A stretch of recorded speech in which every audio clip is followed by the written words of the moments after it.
Allez, avant-dernière vidéo de ce module et on va parler de comment écrire un titre qui génère plus de clics et plus de trafic pour vos articles. Dans la vidéo précédente, j'ai évoqué l'intérêt d'avoir un titre accrocheur sous peine de peut-être jamais attirer le visiteur. En fait, le titre est tellement important dans un article qu'il me semble du coup nécessaire d'y consacrer une vidéo entière que voici. Votre titre n'a qu'un seul rôle: générer un clic, je vous l'ai déjà dit. Et donc un lecteur, du coup, pour votre article. Car si personne ne clique sur votre titre, personne ne lira ce qu'il y a derrière, et ce, quelle que soit la qualité du contenu en question. Sauf que écrire un titre, c'est un métier, et certains experts sont payés des dizaines de milliers d'euros par mois pour accompagner les plus grands magazines ou sites web à peaufiner leur titre pour générer un maximum de clics ou un maximum de ventes, puisqu'il y a des gens qui sont spécialisés dans l'écriture des titres pour les magazines papier, pour les couvertures par exemple, pour générer un maximum de ventes pour les gens qui passent devant un kiosque. Sauf que j'imagine que comme moi, vous n'avez ni l'argent pour payer un expert pour venir améliorer les sites de vos articles ou les titres de vos articles sur votre site de niche, et vous n'avez pas non plus eu le temps de passer en revue tous les manuels pour apprendre à le faire vous-même. Et c'est bien normal. Mais il y a bien plus simple, et pour écrire de bons titres, en fait, le plus simple, c'est de recopier ceux qui fonctionnent déjà. Alors dans cette vidéo, je vais quand même vous donner un peu de matière pour apprendre les bases d'un bon titre, mais je vais aussi vous donner en fin de vidéo un bonus avec 50 exemples de super titres qui fonctionnent et que vous n'aurez qu'à recopier pour votre site. On est parti? Alors commençons avec quelques règles de base pour que vous soyez capable d'écrire vous-même un titre qui cartonne dans le futur. Il y en a 7.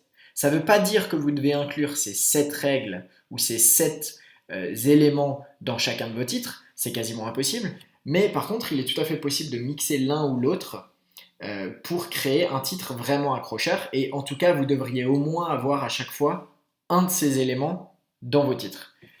Voici donc les 7 règles, les 7 éléments. Votre titre doit inclure de l'empathie, de la curiosité, de l'émotion, un appel à action, des images, des chiffres et ou de l'autorité. Démarrons avec l'empathie.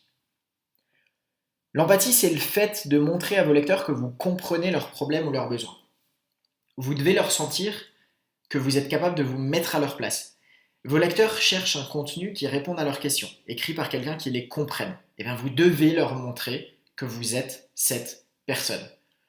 Vous devez montrer dans votre titre que vous comprenez le besoin de vos lecteurs et que vous allez pouvoir y répondre.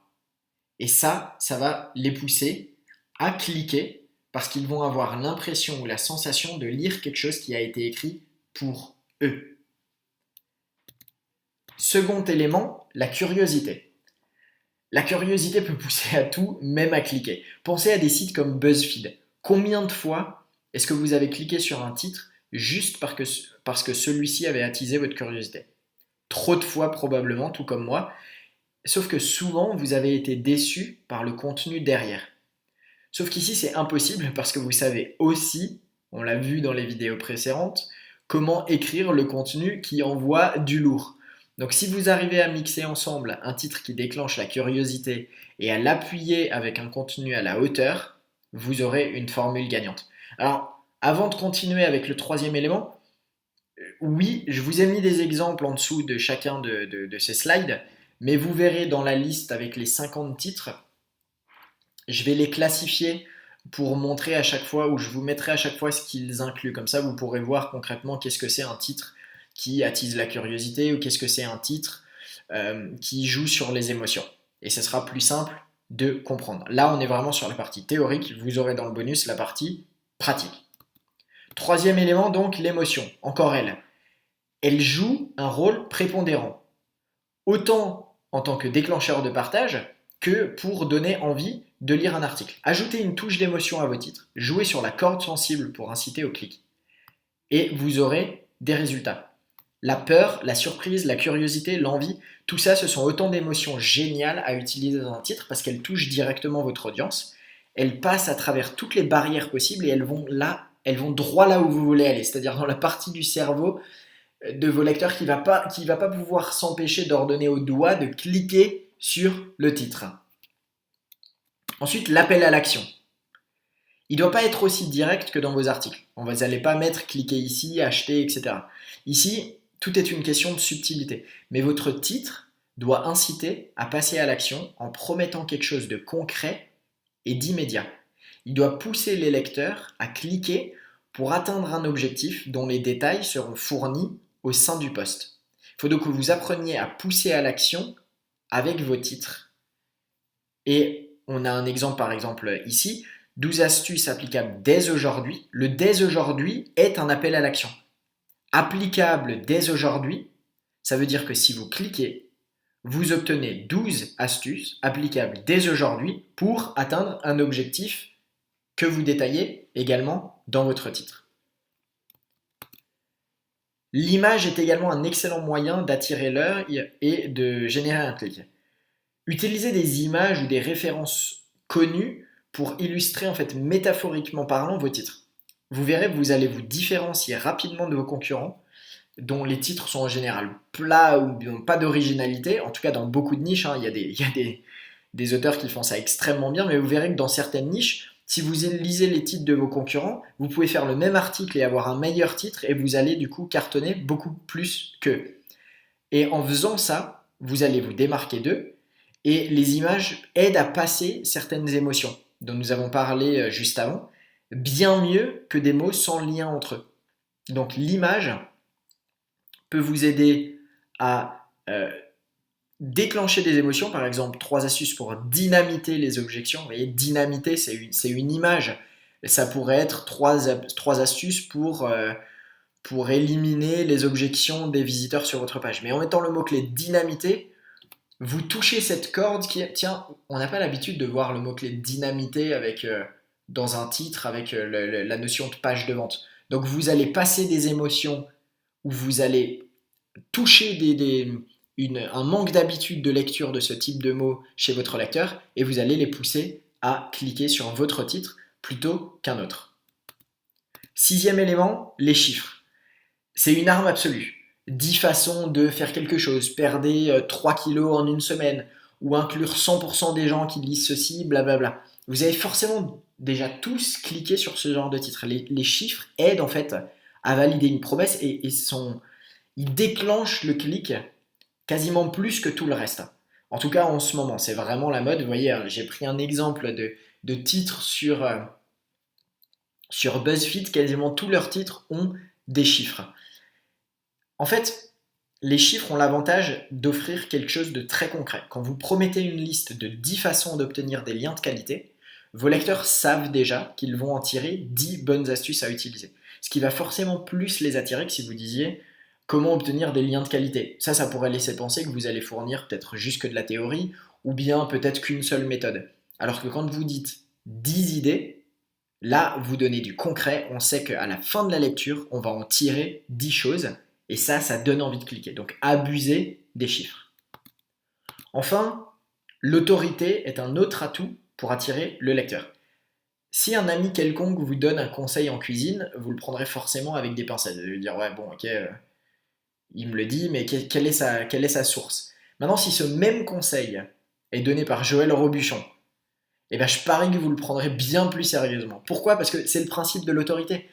Si vous associez votre contenu avec le nom d'un expert, en fait, vous renforcez l'intérêt de vos visiteurs et vous renforcez cette notion que tout ce que vous allez donner est crédible. C'est pas forcément vrai, hein. Des fois, vous allez avoir un article qui va citer Joël Robuchon et puis qui va être complètement pourri. Mais vous avez appris à écrire un article génial, donc vous savez qu'il ne faut pas faire cette erreur. Et si vous arrivez à associer votre contenu avec le nom d'un expert, eh ben vous verrez que vous allez renforcer l'intérêt de vos visiteurs. Par exemple, copier la routine matinale de Tony Robbins pour mieux démarrer vos journées, c'est bien mieux que si vous disiez découvrez la routine matinale pour démarrer en fanfare vos journées. Démarrer en fanfare, c'est peut-être une image intéressante, mais pour quelqu'un qui connaîtra Tony Robbins, si vous écrivez sur le développement personnel, eh ben croyez-moi, le mot-clé Tony Robbins fera cliquer beaucoup plus que l'expression démarrer en fanfare. Pourquoi? Parce que ce mec-là, c'est une référence dans le domaine, et donc les gens vont vouloir suivre quelque chose qui a été recommandé ou validé ou qui leur permet de ressembler, entre guillemets, à Tony Robbins. Ok, maintenant vous avez la recette et vous êtes donc capable, a priori, d'écrire des titres de top niveau pour votre site. Mais je vais compléter ça en vous donnant quelques endroits pour trouver des idées de titres à l'appel pour vos articles et vous simplifier encore plus le travail. Alors, j'utilise principalement 3 sites, dont 2 qui sont les rois de la viralité. J'en ai listé 2, mais techniquement, n'importe quel site de ce style fera l'affaire, français ou anglais. Le but, c'est de prendre une formule et de l'adapter en remplaçant les mots avec les vôtres. Alors, ces 2 sites que j'aime particulièrement voir, c'est BuzzFeed et Viral Nova, qui sont 2 sites d'articles viraux et qui sont excellents pour trouver des titres qui génèrent des clics.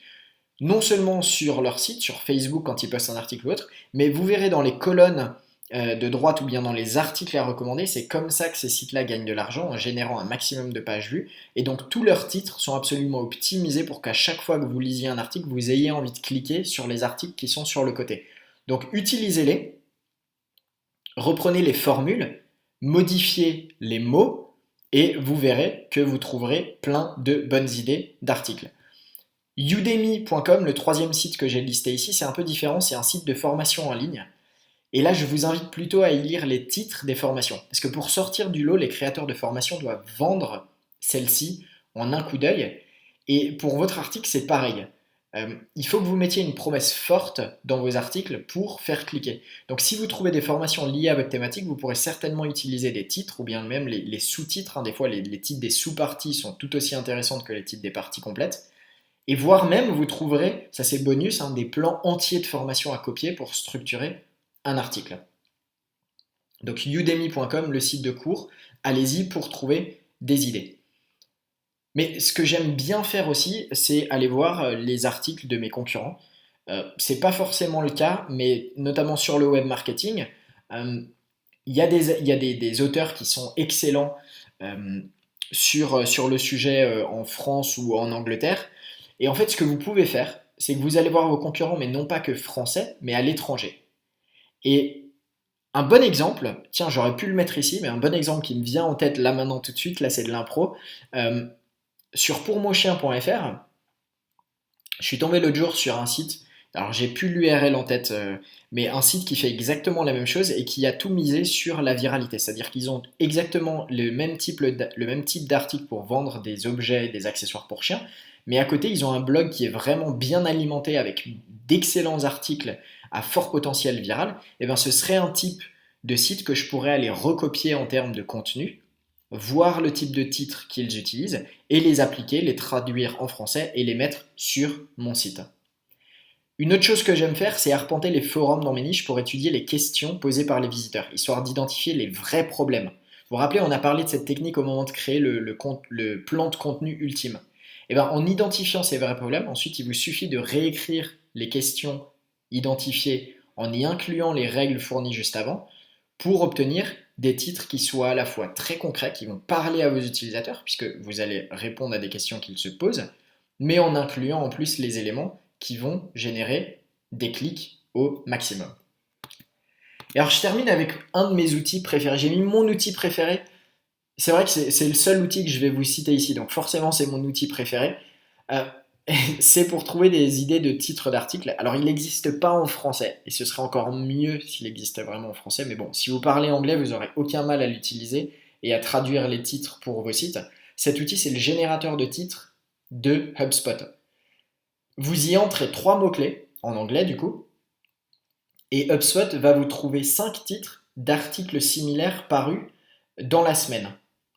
Et du coup, il vous reste plus qu'à copier l'un de ces titres qui collerait à votre article et à le traduire bien entendu, et à utiliser la même chose. Donc, par exemple, ici j'ai mis barking dogs, donc barking c'est aboyer et dogs, et ben voilà, il va me trouver 5 articles sur lesquels il va inclure les mots dogs ou barking et me donner une idée de type d'article que je pourrais écrire ou de titre que je pourrais donner à un de mes sites. Alors j'espère un jour voir la version française de cet outil, ce serait vraiment génial parce que personnellement j'adore, c'est simple, c'est super efficace pour s'inspirer. C'est pas en français, c'est vraiment dommage, mais allez-y, ça peut vous donner de très bonnes idées. Voilà, Maintenant, vous avez toutes les cartes en main pour trouver des idées de titres qui cartonnent pour vos articles et les méthodes pour les écrire ou les optimiser si vous copiez des formules déjà existantes. Mais j'allais pas terminer ce module sans vous donner encore plus de concret, et quoi de plus concret que des exemples de titres déjà tout prêts à l'emploi. Donc inclus pour vous, dans les bonus, vous allez retrouver un PDF contenant 50 idées de titres prêtes à être copiées pour vos articles. Donc profitez-en, vous pouvez les copier tels quels. Si ça convient à votre niche, hein, je vous en voudrais pas du tout, au contraire, ils sont là pour ça. Si ça convient pas à votre niche, des fois il suffit simplement de modifier un mot ou l'autre pour que ça colle. Alors profitez-en, et on se retrouve dans la dernière partie de ce module dans quelques instants pour parler sous-traitance. A tout de suite.